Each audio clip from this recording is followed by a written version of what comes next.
With agency law down, we're moving on to contract law. Lots of situational examples we'll see here. You could have a sim with a bunch of different scenarios, and you need to assess the implications of a possible contract that was initiated, or you could have one-off multiple choice questions. We're going to get you ready to see both of those.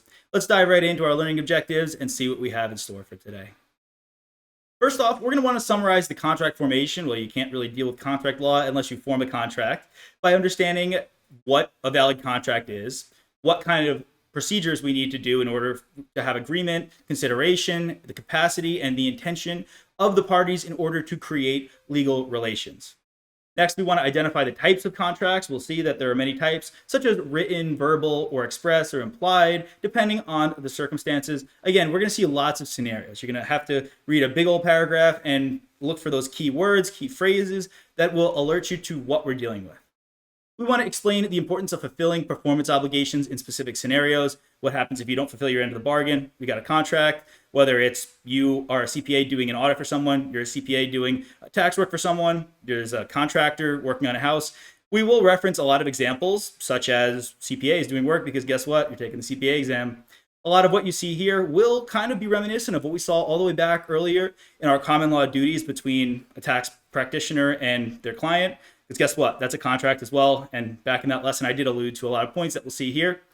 We also want to identify whether both parties have fulfilled their performance obligations. So make sure, we talk about the importance of fulfilling your end of the bargain, as well as what happens if, fortunately, one party does not. Throughout business law, we're going to see a lot of these Latin terms as well. So make sure you know those. Studied Latin, maybe it'll help you out a little bit. But I myself studied Spanish in school, so it didn't really help me while taking this exam.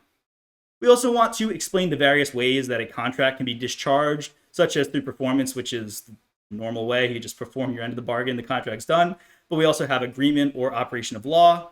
And lastly, we want to summarize the various remedies available to what happens if there's a breach of contract, or situations that involve breaching that contract, which unfortunately does happen from time to time, as well as the appropriate remedy for a specific scenario.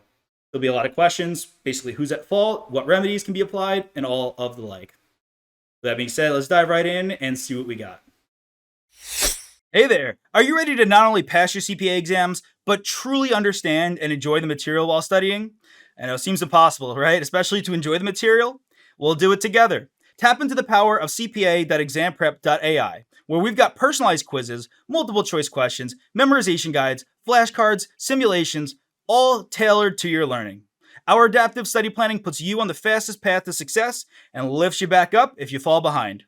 Avoid wasting your precious time and money attempting an exam with a low chance of passing, because who wants that? We want to get you through this process as quick as possible. Our exam readiness prediction lets you walk in with confidence, knowing that you're prepared for success on exam day. Thankfully, there's no payment method needed to get started, so why don't you come join us? Visit cpa.examprep.ai and let's achieve your exam success together.